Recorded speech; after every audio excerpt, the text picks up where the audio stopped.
I'm Lana, 28, and I was about to discover that my future in-laws had been discussing my murder over the appetizers. Of course, I didn't know that yet. All I knew was that I was sitting at the most expensive table in Manhattan's finest restaurant, watching my fiancé's family treat me like I was completely invisible. Marcus had insisted we meet his family the night before our wedding. It's tradition, he'd said, booking a private dining room at Le Bernardin that probably cost more than most people's rent. What he hadn't mentioned was that despite every single one of them speaking perfect English, they'd spend the entire evening chattering away in Mandarin like I was a piece of furniture. Where are you watching from today? Drop your location in the comments below and hit that like and subscribe button if you've ever felt like a complete outsider at your own celebration. You'll definitely want to stick around for what happened next. The Sun family had the kind of old money that whispered instead of shouted, but their treatment of me was loud and clear. Marcus's mother, Helen, wore diamonds that could probably fund a small country. His sister, Jessica, kept checking her phone every time I tried to speak, and his father, Richard, barely acknowledged my existence beyond a polite handshake when we'd arrived. "This wine is exceptional," I said during a lull in their conversation, hoping to contribute something to the evening. Helen smiled that perfectly practiced smile wealthy women perfect in finishing school. "Yes, dear. Marcus has excellent taste." Then she immediately launched into another rapid-fire conversation in Mandarin with Jessica, both of them glancing at me occasionally and laughing at what were clearly inside jokes.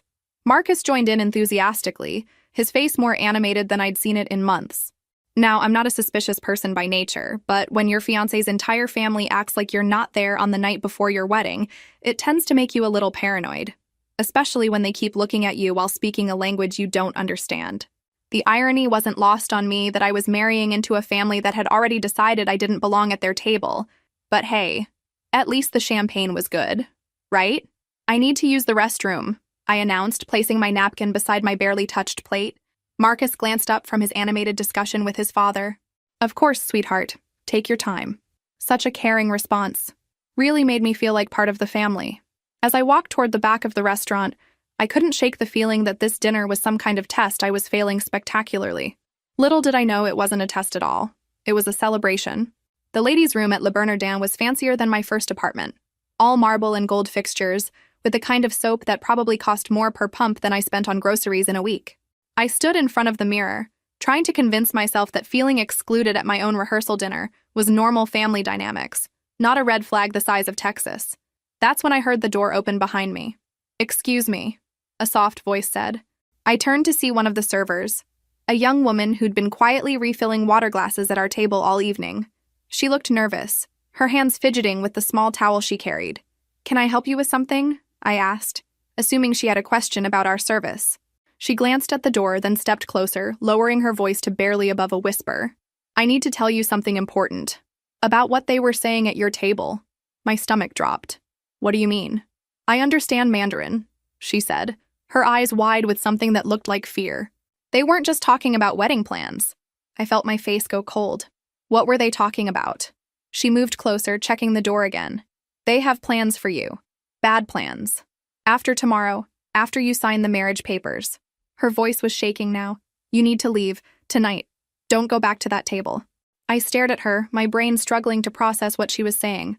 "I'm sorry. What exactly did you hear?" "They were talking about making it look like an accident," she whispered urgently. "Something about drinks and water and making sure you can't swim." The detail hit me like a physical blow. I'd told Marcus about my fear of water during one of our early dates, confessing that I'd never learned to swim because of a childhood trauma. Why would his family know that unless... "You think they want to hurt me?" The question sounded insane even as I asked it. "I think they want to kill you," she said bluntly. "Tomorrow night, after the ceremony, they mentioned insurance money and your business." My business. The web design company I'd built from nothing, that was worth considerably more than most people realized. The life insurance policy Marcus had convinced me to increase just last month for our financial security. "Listen," the server continued, grabbing my arm gently. "I could be wrong. I hope I'm wrong. But what if I'm not? What if waiting to find out costs you everything?" I looked at this stranger who had nothing to gain by lying to me and everything to lose by speaking up. Her uniform name tag read Amy, and her expression was dead serious. "Is there another way out of here?" I asked. Relief flooded her face. "Follow me." The service elevator felt like it descended into another universe. Amy led me through a maze of kitchen corridors while my mind reeled from what she'd told me. 20 minutes ago, my biggest worry was whether my future in-laws liked me. Now I was apparently fleeing for my life through the back of a five-star restaurant. There's a delivery entrance, Amy explained as we hurried past confused kitchen staff. Opens directly onto the street. Do you have somewhere safe to go? Did I? My apartment lease was in Marcus's name. Most of my friends were his friends. My family lived in Ohio. For someone who thought she had her life figured out, I was remarkably isolated. Funny how that works out, isn't it? I'll figure something out, I said, trying to sound more confident than I felt. Amy stopped at a heavy metal door marked Authorized Personnel Only. Be very careful who you trust. If what I heard is true, they've been planning this for a while. She pushed open the door, and cool night air hit my face. The alley was dimly lit, nothing like the elegant dining room I'd fled from. Thank you, I said, turning back to her. I don't know how to— Just stay alive, she said simply. That's thanks enough. The door closed with a soft click, leaving me alone in a Manhattan alley, wearing a designer dress and questioning everything I thought I knew about my fiancé. My phone buzzed almost immediately. Marcus, where are you? You've been gone for 15 minutes. I stared at the text, my thumb hovering over the keyboard. What was I supposed to say? That I'd just escaped our rehearsal dinner because a server overheard his family planning my murder? That sounded crazy even to me. Got really sick suddenly, I typed back. Had to leave. Food poisoning, maybe. Oh no, are you okay? Should I come check on you? No, I typed too quickly, then tried to soften it. Just need to rest. Don't want you getting sick before tomorrow. See you at the ceremony. Okay, feel better. Love you. I stared at those 3 words on my screen. Love you. Did he mean it? Or was he just really good at this whole psychopath thing? As I walked toward the street, hailing a cab with shaking hands, I realized I was about to find out whether I was paranoid or alive. Given the alternative, I was perfectly fine with being paranoid. The cab ride to my emergency hotel room gave me 20 minutes to think. 20 minutes to decide whether I trusted a stranger's warning or my fiancé's word. 20 minutes to choose between what felt safe and what felt right. I chose to trust my gut. And my gut was screaming that Amy had just saved my life. The 24-hour diner on 8th Avenue wasn't exactly the classiest place to plan a defense against a potential murder plot, but it had Wi-Fi, terrible coffee, and absolutely no one who cared why a woman in a cocktail dress was making frantic phone calls at 2 in the morning. I'd spent the last 4 hours researching everything I could find about the Sun family, and what I'd discovered made my blood run cold. Not detailed criminal records, those aren't exactly available on Google, but enough newspaper mentions and social media posts to paint a disturbing picture. Marcus's uncle Richard had been married 3 times. All 3 wives had died in tragic accidents within 2 years of marriage. His cousin David had lost 2 fiancées to mishaps. Always women with substantial assets. Always ruled accidental. But I needed real help, not internet research. At 6 a.m., I called my college roommate's sister Sarah, who'd become a criminal defense attorney in Philadelphia. Sarah? It's Lana. I know it's early, but I think someone is trying to kill me. To her credit, she didn't hang up. She listened as I explained everything. The dinner, Amy's warning, the family's suspicious history. You're absolutely right to be concerned, she said finally. This pattern you're describing could be evidence of a larger scheme. But suspicion isn't proof. You need concrete evidence. What kind of evidence? Recordings would be ideal. Documentation of intent. Something that shows premeditation. I thought about Amy's terrified face about the conversation she'd overheard. What if I could record them talking about it again?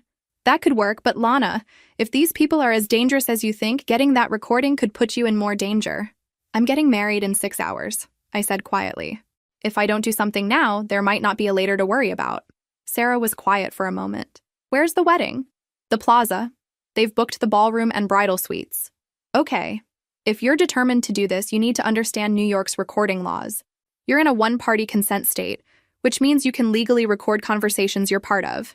But you need to be smart about it.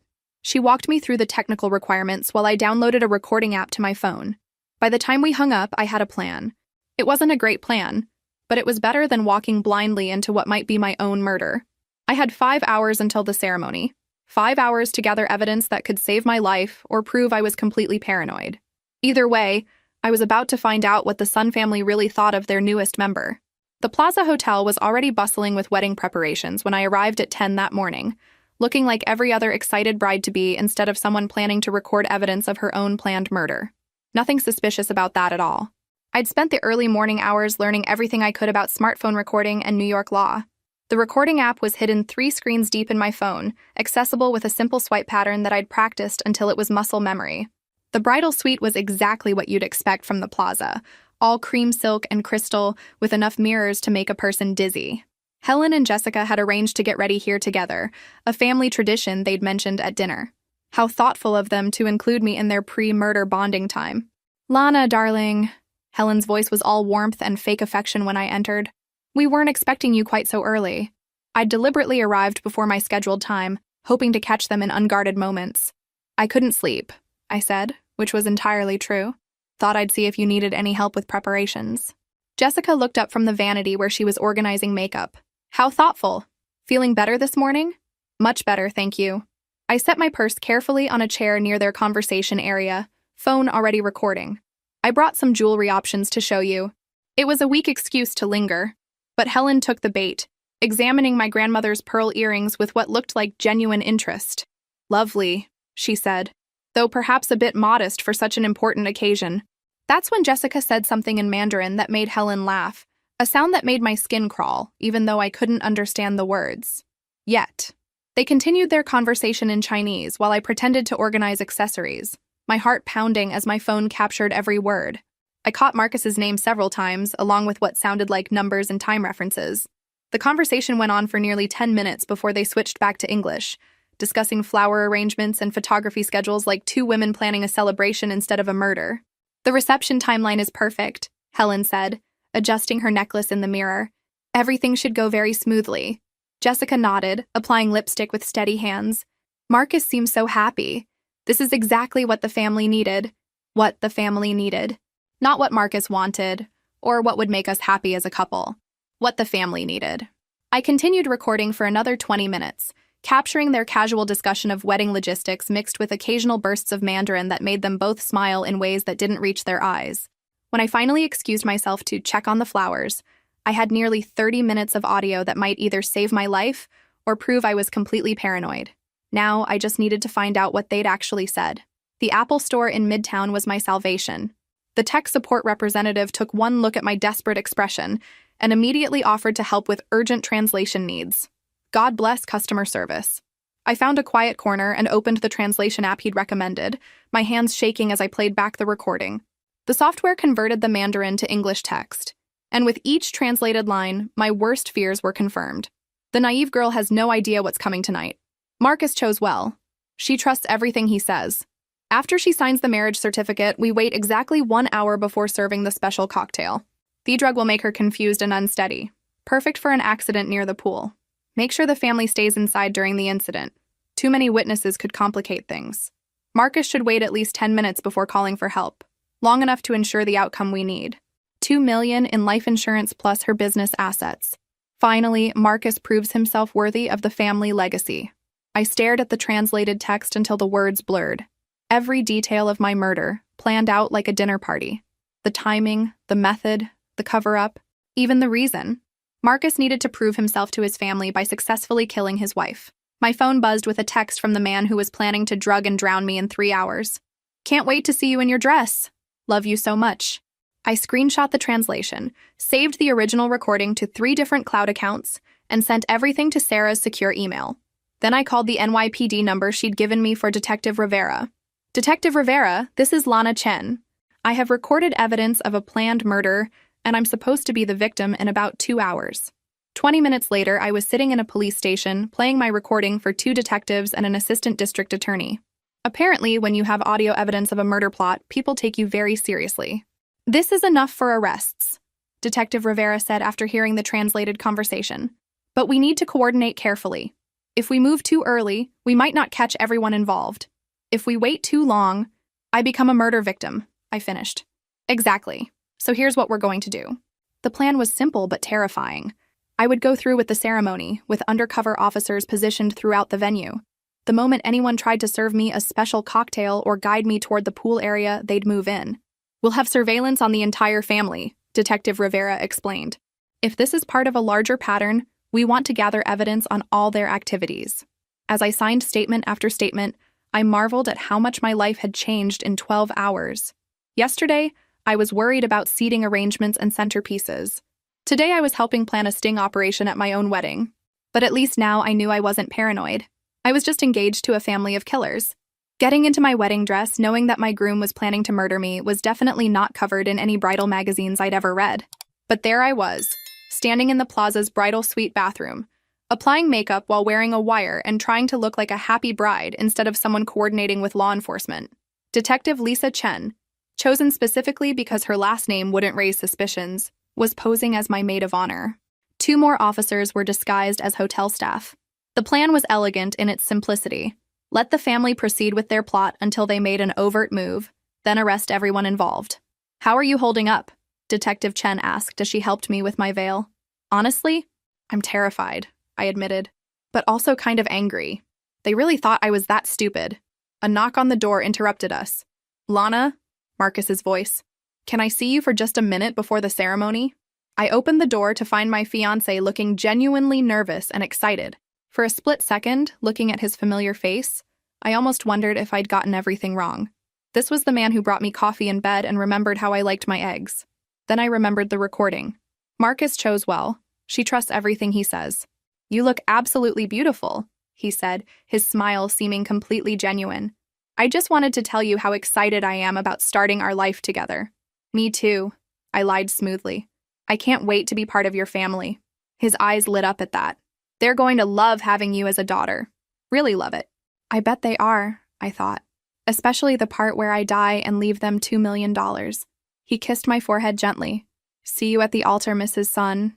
As he walked away, I marveled at his performance. If I hadn't heard that recording, I would have believed every word. Either he was an exceptional actor, or psychopathurin deep in the Sun family. Possibly both. The ceremony itself was surreal. 200 guests, a string quartet, flowers that cost more than most people's cars. Helen and Richard beamed from the front row, looking like the picture of respectability instead of people who'd spent the morning discussing my murder. I said my vows knowing they were lies. Marcus said his, and I wondered if he felt anything at all or if I was just another business transaction.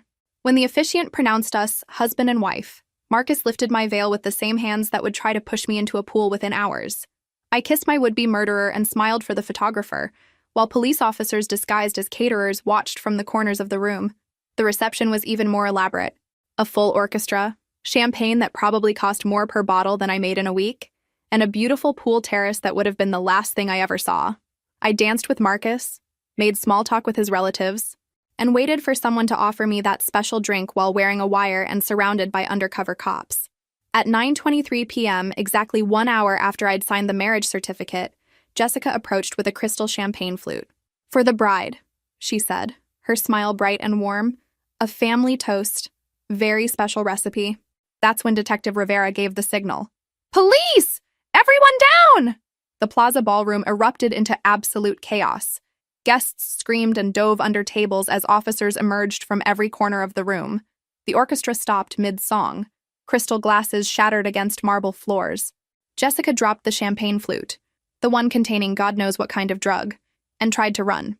She made it maybe 3 steps before Detective Chen tackled her in a move that was probably not standard police procedure, but extremely satisfying to watch.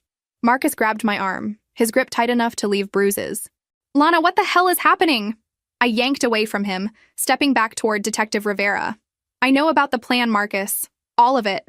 The mask slipped from his face so completely it was almost comical. The loving groom expression disappeared, replaced by cold calculation and something that might have been respect. "You're smarter than we thought," he said quietly. His voice dropping to a whisper meant only for me. "Apparently, though that's not saying much, considering you thought I was dumb enough to drink poison at my own wedding reception." Helen was shouting in rapid Mandarin at the officers trying to handcuff her, her composed elegance completely shattered. Richard was demanding his lawyer in increasingly frantic tones.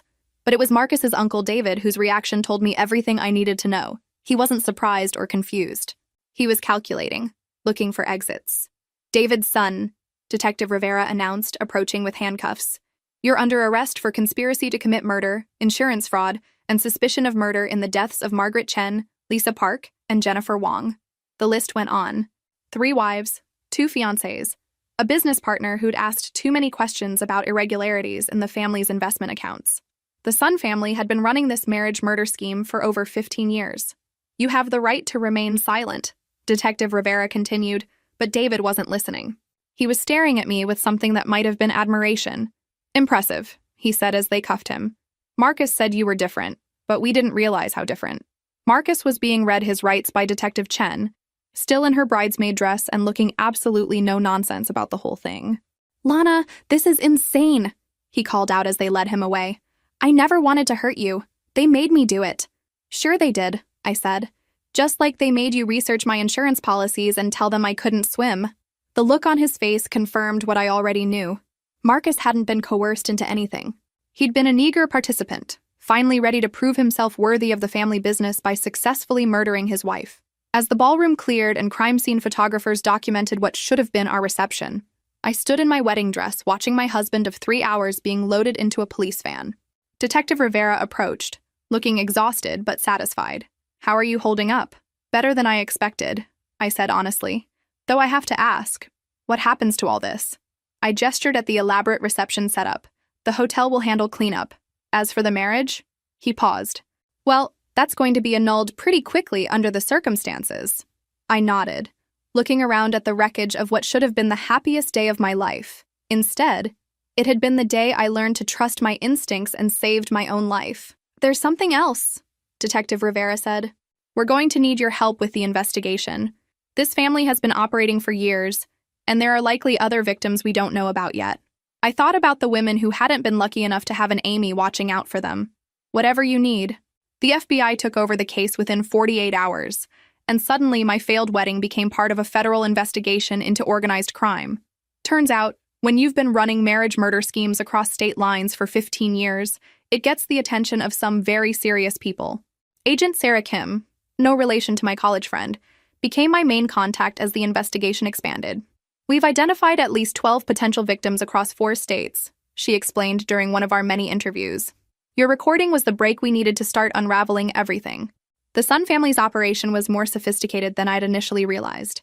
They targeted women who were successful but isolated, entrepreneurs, professionals who'd moved away from family, anyone with substantial assets and limited support networks. Marcus and his cousins were the lures, charming and patient, willing to spend months or even years building relationships before triggering the final phase.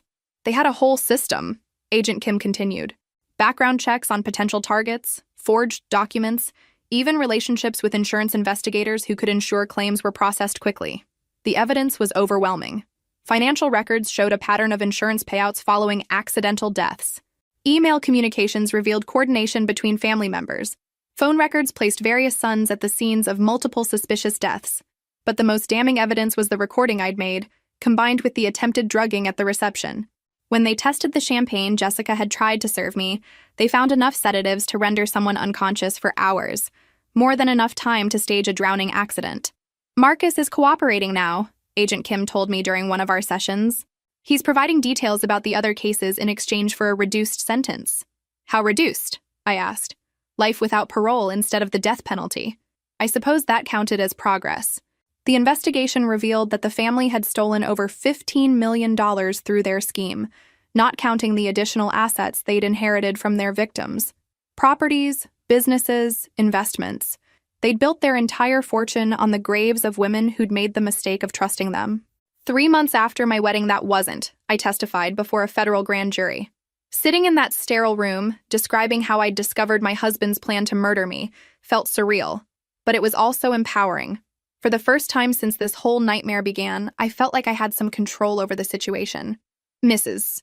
Chen," the prosecutor said, "I'd kept my maiden name for legal purposes.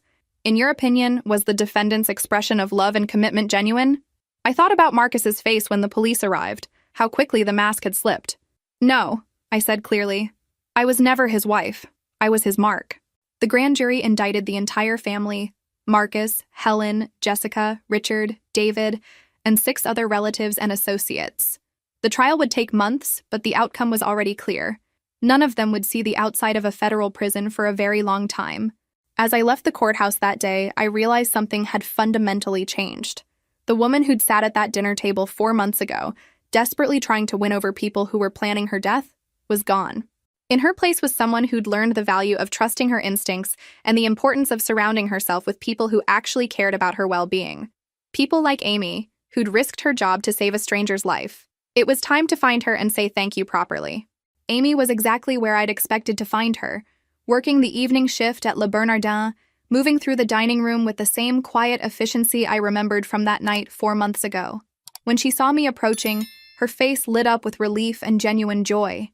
"You're alive," she said, stating the obvious with such happiness that I almost started crying right there in the middle of the restaurant. "Thanks to you," I said. "Can you take a break? I'd like to talk." We sat in the same staff break room where she'd first warned me about the conversation she'd overheard. The police had interviewed her extensively during the investigation, and she'd testified at the grand jury hearing. Her testimony about the family's dinner conversation had been crucial evidence. "I've been following the news," she said. 15 years of this? How many women did they kill?" "At least 12 that we know of." "Probably more." I leaned forward. "Amy, I came here because I want to offer you something." She looked puzzled. "Offer me what?" "A job. A real job. With benefits and a future and the chance to use those incredible instincts of yours for something bigger than refilling water glasses." Amy blinked in surprise. "I don't understand. I run a web design company. Small, but growing fast. I need someone to handle client relations. Someone with excellent judgment about people. Someone who knows how to read situations. Someone brave enough to speak up when something isn't right." She was quiet for a long moment. "I don't know anything about web design. I don't need you to know about web design. I need you to know about people. You saved my life because you trusted your instincts and had the courage to act on them. Those are exactly the qualities I need in a business partner." "Business partner?" "I'm serious. I'm 20% equity, full benefits, and a salary that's triple what you're making here. What do you say?" Amy's eyes filled with tears. "Why would you do this for me?" "Because you did something for me that you didn't have to do. You got involved when it would have been easier to mind your own business. You risked your job, your safety, maybe even your life to warn someone you didn't even know." I paused. "The world needs more people like you in positions where they can make a difference." She wiped her eyes and smiled. "When do I start?" "Tomorrow, if you want. I already have business cards printed." I handed her a small white card with elegant black lettering. "Amy Chen, Director of Client Relations, Chen Digital Solutions." She stared at the card, then at me. "You really thought this through." "I've had 4 months to think about what I wanted to do next with my life. Hiring you was the first thing on my list." 6 months later, Amy was running the client side of my business with an efficiency that amazed everyone who worked with us. She had an uncanny ability to read people, to sense when clients were being honest about their needs or trying to hide problems that would affect their projects. "It's the same skill I used at the restaurant," she explained when I complimented her intuition. "You learn to anticipate what people need before they ask for it." But more than her professional skills, Amy brought something to the business that I hadn't realized was missing: genuine human connection. She remembered clients' children's names, asked about their hobbies, created relationships built on trust and mutual respect. Our client retention rate went from 70% to 95% within 6 months of her joining the company. Word-of-mouth referrals increased by 200%. We were doing better work for better people, and both Amy and I went home every day feeling like we'd accomplished something meaningful. "Do you ever wonder what would have happened if you hadn't warned me?" I asked her one evening as we were closing up the office. Amy considered the question seriously. "I think about it every day. Not just what would have happened to you, but what would have happened to the next woman and the one after that." She was right. By speaking up, Amy hadn't just saved my life. She'd helped stop a criminal enterprise that had been destroying families for 15 years. "Thank you," I said quietly. "For all of it. Thank you for listening," she replied, "and for giving me the chance to do something that matters." The newspaper article came out exactly 1 year after what the media had dubbed the Plaza Hotel murder plot. I was quoted extensively, along with FBI agent Kim and Detective Rivera, who'd been promoted partly based on his work on our case. The Sun family marriage murder scheme resulted in 23 arrests and the recovery of over $15 million in fraudulent insurance claims. I read aloud to Amy over coffee in our expanded office space. Federal investigators believe at least 12 women were killed over a 15-year period, with the actual number likely higher. Amy looked up from her laptop where she was reviewing contracts for our newest client, a chain of boutique hotels that wanted a complete website overhaul. 23 people. Can you imagine how many more women would have died if you hadn't figured it out? I couldn't imagine it, actually. The life I'd been living a year ago, trusting, naive, isolated, felt like it belonged to someone else entirely. The woman who'd sat at that dinner table desperately trying to fit in with people who were planning her murder had been afraid of confrontation, afraid of being alone, afraid of trusting her instincts. The woman I was now? She ran a successful business, had genuine friendships based on mutual respect, and never ignored her gut feelings about people or situations. You know what the strangest part is? I said to Amy. I'm happier now than I was before any of this happened. Amy smiled. That's not strange. That's what recovery looks like. She was right. I'd spent most of my 20s trying to make myself smaller, more acceptable, more palatable to people who didn't deserve my effort. I'd dated men who took more than they gave, maintained friendships that drained my energy, and prioritized other people's comfort over my own safety. Now I had boundaries that people respected because I enforced them. I had a business that thrived because I made decisions based on logic and instinct rather than fear and people-pleasing. I had a friendship with Amy that worked because we'd both learned the value of honest communication.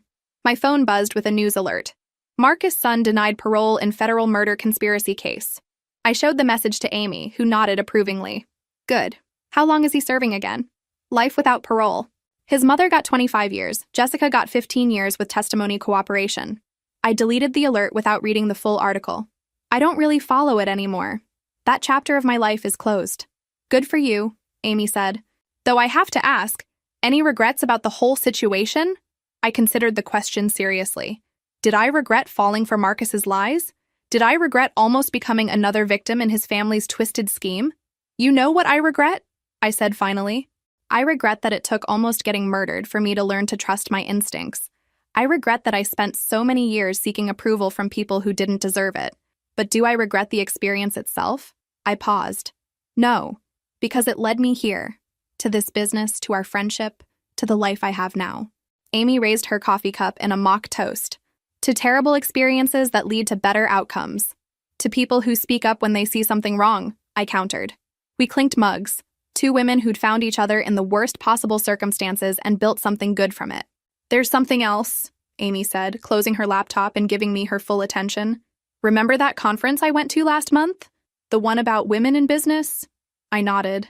Amy had started speaking at conferences about trusting your instincts in professional situations, sharing our story as an example of why it's important to listen to warning signals. They want me to do a keynote speech at their national convention. 3,000 attendees. She paused for dramatic effect. And they're offering a consulting contract for their member businesses. I stared at her. Amy, that's incredible. Do you realize what kind of exposure that would mean for the company? I was hoping you'd say that. She grinned. Because I already said yes. 2 years later, I was standing in a conference room overlooking Central Park, watching Amy present our latest project to a room full of executives. She moved through the presentation with confidence and authority, fielding questions with ease and demonstrating the kind of professional presence that came from knowing exactly who she was and what she was capable of. Any other questions about the implementation timeline? Amy asked, scanning the room with the same sharp attention she'd once used to read restaurant customers. A hand went up. What kind of support can we expect during the transition phase? Excellent question, Amy replied. We'll have a dedicated team member assigned to your account throughout the entire process, with weekly check-ins and 24/7 technical support for the first 6 months. I watched from the back of the room, marveling at how far we'd both come. The woman who'd been refilling water glasses 3 years ago was now running client relations for a company that employed 15 people and worked with Fortune 500 companies. After the presentation, as the executives filed out discussing next steps and contracts, Amy joined me by the windows. That went well, I said. Better than well. I think we just landed our biggest client yet. She looked out at the city below. Do you ever think about that night? About how different everything could have been? All the time, I admitted, but not in a what-if way anymore. More in a thank God way. We stood in comfortable silence for a moment, watching people move through the streets below. Somewhere out there, in offices and restaurants and homes across the city, were people making split-second decisions about whether to get involved, whether to speak up, whether to trust their instincts about the people around them. You know what I realized? Amy said. That night at the restaurant, I wasn't just saving your life. I was saving my own too. I was saving myself from becoming the kind of person who sees something wrong and doesn't act.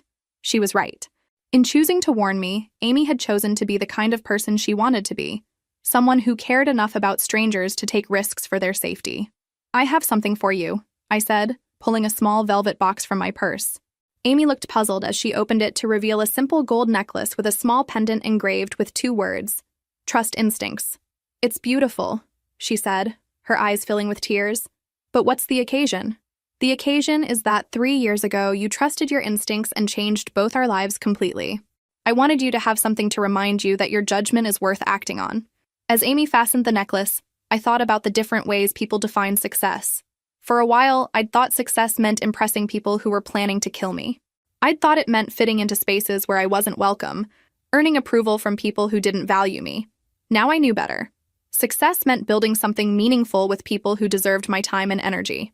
It meant trusting my instincts, creating genuine relationships, and using whatever influence I had to make the world a little bit safer for other people. My phone buzzed with a notification, a news alert about a business award our company had just received. I glanced at it briefly, then put the phone away. That kind of external validation was nice, but it wasn't what mattered most anymore.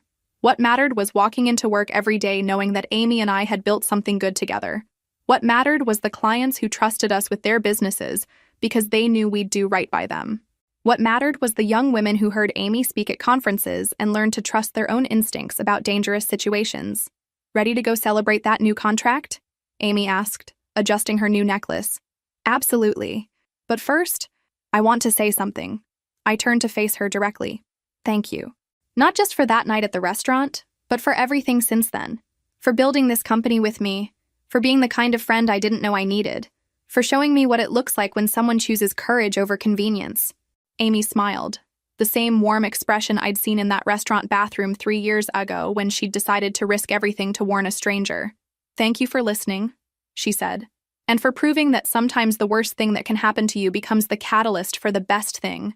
As we left the conference room together, I reflected on the journey that had brought us here. The marriage that was actually a murder plot had taught me that my instincts were worth trusting. The stranger who'd warned me had become my closest friend and business partner.